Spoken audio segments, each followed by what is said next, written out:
Paulo. Honorable members of Parliament, dear guests, ladies and gentlemen, all protocol observed. Thank you also on behalf of the FONSIS team, which is a Senegal sovereign wealth fund. We would like to thank you for this invitation, and we are very honored to be here and to share our small experience. We are quite young as a sovereign wealth fund. And throughout my presentation, I will try to give you an overview of the context in which the fund has been created and the rationale that is the rationale beyond this creation, and also how it's working. To share also with you some key achievements and to give you the outlook on the coming 5 years.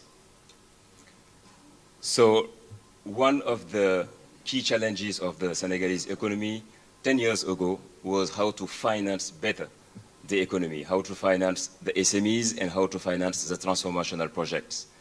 And admittedly, the financing ecosystem in Senegal is comprised with commercial banks and microfinance institutions.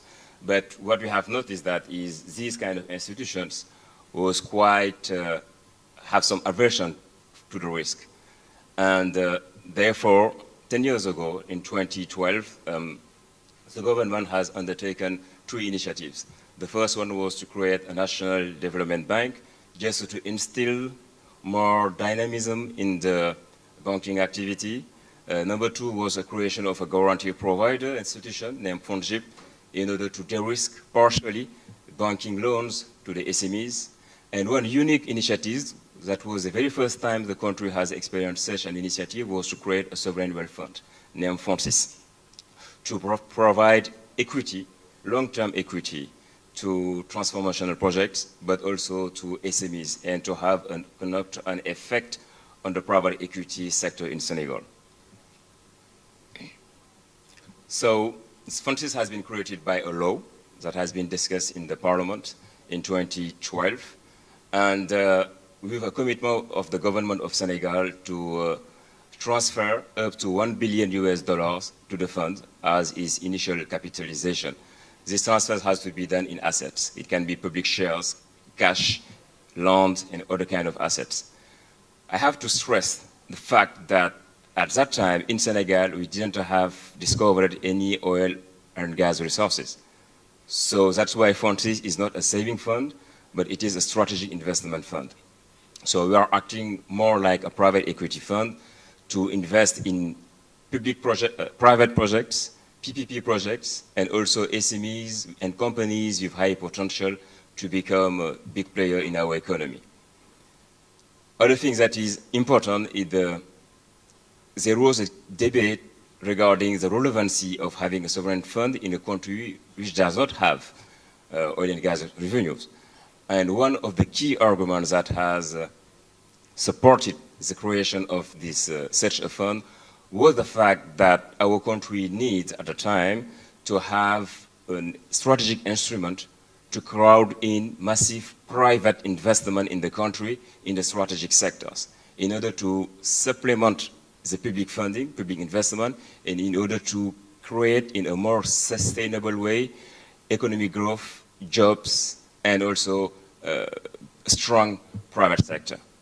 That's why our vision is to be in the long term a catalyst for the economic transformation of the country.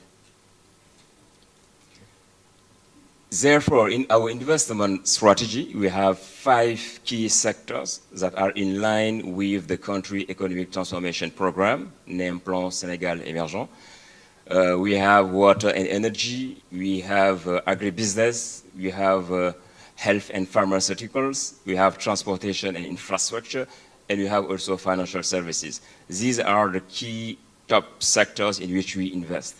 And for each sector, our intervention can have different forms, but we can summarize them in 5 forms of intervention. The first one is we can invest in a big project to develop the project. It means that to take in charge all the studies required in order to de-risk the project and to demonstrate its bankability to attract private investors. We can invest in big PPP projects to to acquire the public shares for strategic consideration. We can also invest in PPP projects and acquire the shares destined to the private sector in order to let the time to our local private sector to organize, to be prepared to buy back these shares once the project is fully operational and start generating revenues. We also invest in restructuring strategic companies that are in turmoil. And we have a financial services activity. We roll out financial vehicles, some small funds that are dedicated either to one sector or to one topics, just in order to unlock capital access for some economic players. If I may share some lesson learned related to the quality of our portfolio and our functioning. In the chapter of the do's, I will say that it's very important to the clear governance and the operational independence of the management team of a sovereign fund is very important. And as far as FONSIS is concerned, for instance, the laws that created FONSIS has specifically mentioned that FONSIS has to comply with the Santiago principles. And this is helpful to safeguard the governance of the fund because it gives to the fund an external framework. Number two, the supreme body of supervision of FONSIS is board of directors. We are working as a private company. We are incorporated as a private company. And our board of directors is the only one entity in charge of approving any investment we do. And among many criteria they are looking, two of them are critical: profitability and economic and social impact of the project or of the transaction.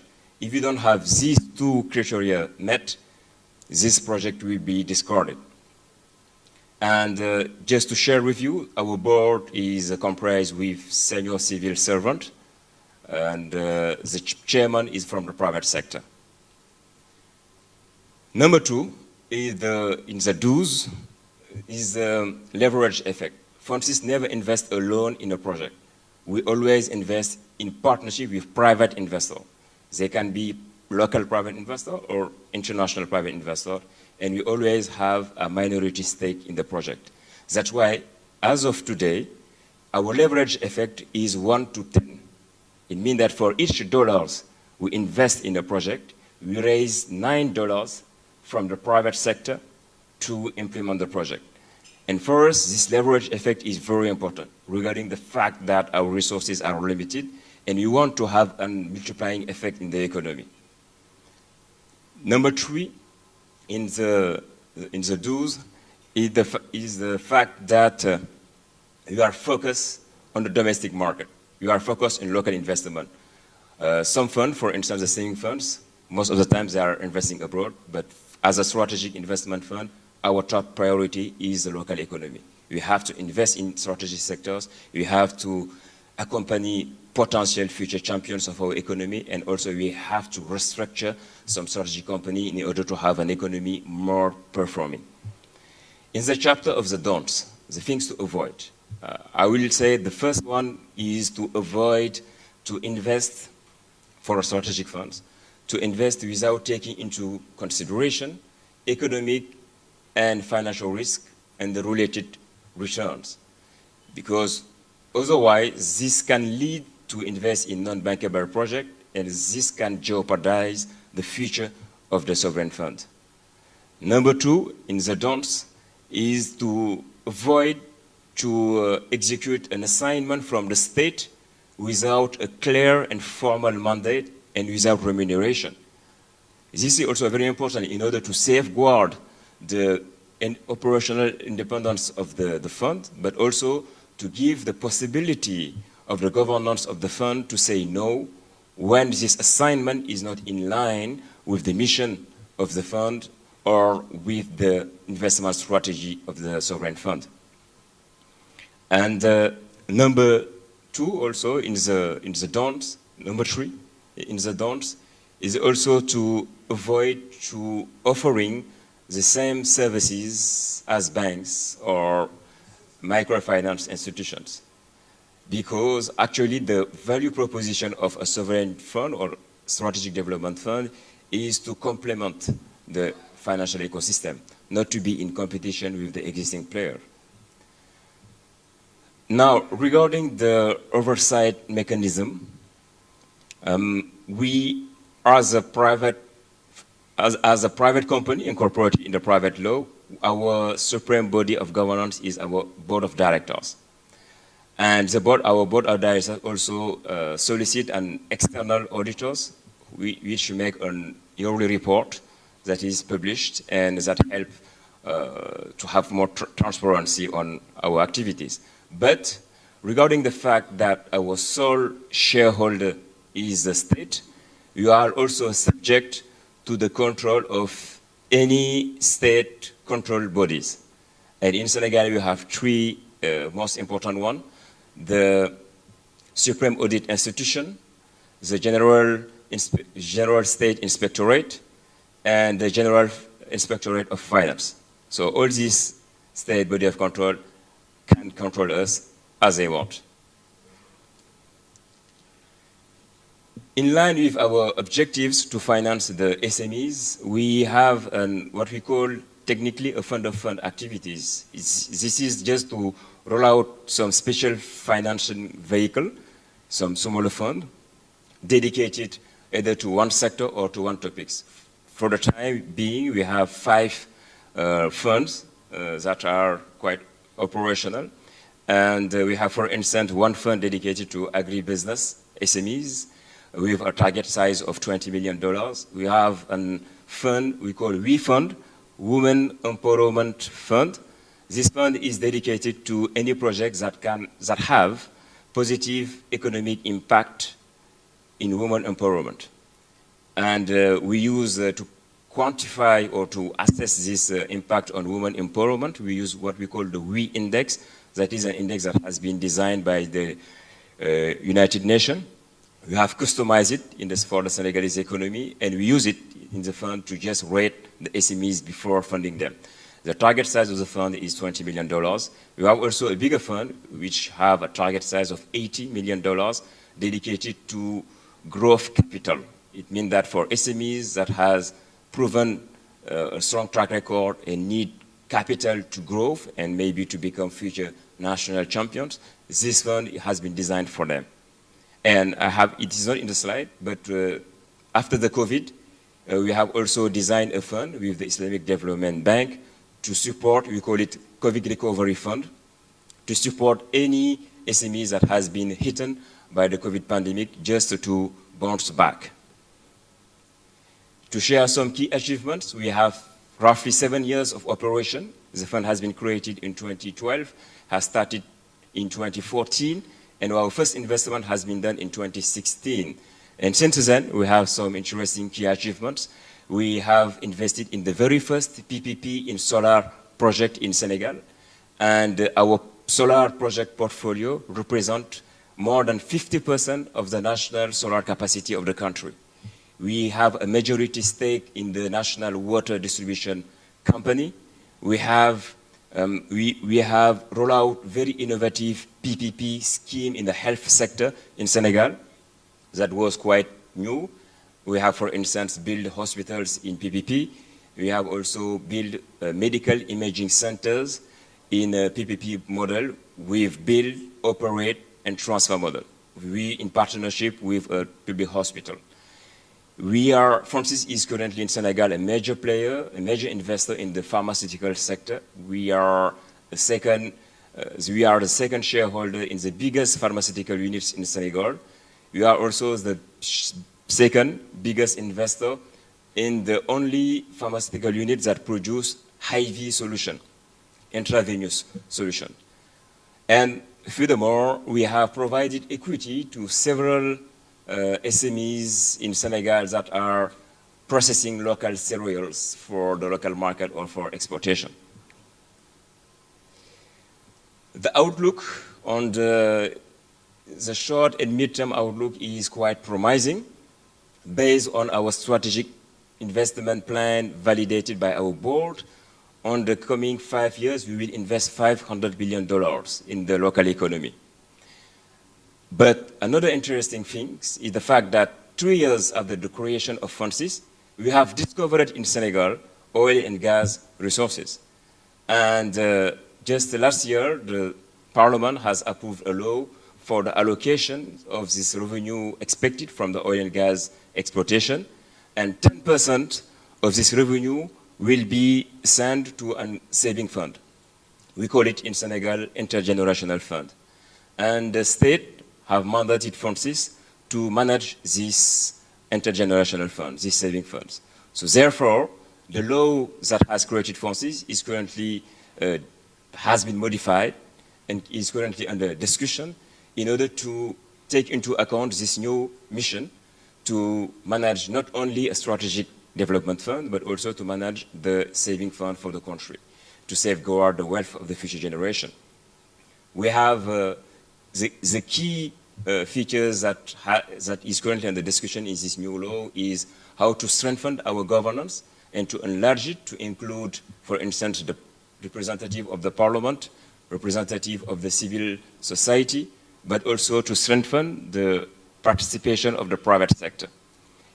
There is also some very technical issues that are under discussion, for instance, regarding the strategy of this new saving fund in comparison to the strategy of the strategic fund. Is this saving fund, will this saving fund invest in priority abroad or locally in very critical infrastructure with an horizon of profitability of more than 30 years or 50 years? All these are some kind of discussion we are having, and we hope that maybe by the end of this year we will have this new law that will enable formally FONSIS to manage this fund. My last slide, I wanted to share with you a very innovative initiative that has been rolled out in Senegal by FONSIS because it has huge economic and social impact. It's a company, a financial vehicle we call Kajom Capital. This is actually a vehicle to finance housing acquisition for households. Because in Senegal, you have noticed some issues in the housing market. We have noticed a shortage in housing units since 2000. We have also noticed a steady rise in the prices of houses.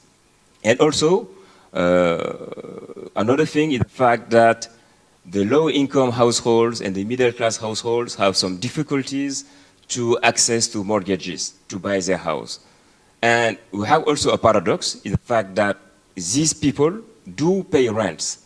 So throughout their professional career, they pay rents, but they cannot afford to buy a house because either they cannot pay rents and have saving at the same time, or they pay rents, but they are not eligible regarding the very stringent banking criteria to have mortgages. So that's why we in collaboration with IFC, International Finance Corporation, we have designed and rolled out this financial vehicle, which is working as a fund, and will collect equity from private investors, from institutional investors. For instance, in the case of Kajom Capital, you will have FONSIS who will invest. We have IFC who will invest. We have some national public institutions that are also willing to invest. But at the same time, we are making some roadshow to private companies, insurance companies, and other private investors also to invest. The key idea is to raise equity money and to buy houses from certified developers and to sell these houses to households thanks to rent-to-own contracts based on 10 years or 15 years. And at the end of this rent-to-own contract, the household became automatically the owner of the house. And we normally, in the target plan we have, we will start at the end of this year, the pilot phase. And the objective is to finance 21,000 houses by 2026. And what is interesting in this financial vehicle is the fact that it will allow workers in the formal and informal sector to have chance or opportunity to acquire, to buy their own houses. In Senegal, roughly 94% of the active population is in the informal sector.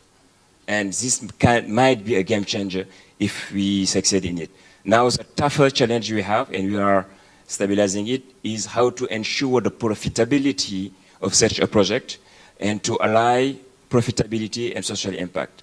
And for this, we are in the discussion with the Minister of Finance and the government to have some fiscal incentives that will help to have a very good return on investment, and that will be key to attract private money and to implement this project successfully. Ladies and gentlemen, I'm sorry for being quite long, but this was just the overview I wanted to share with you. I will be very glad to answer to your question and to discuss more some issues that are of interest for you. Thank you very much.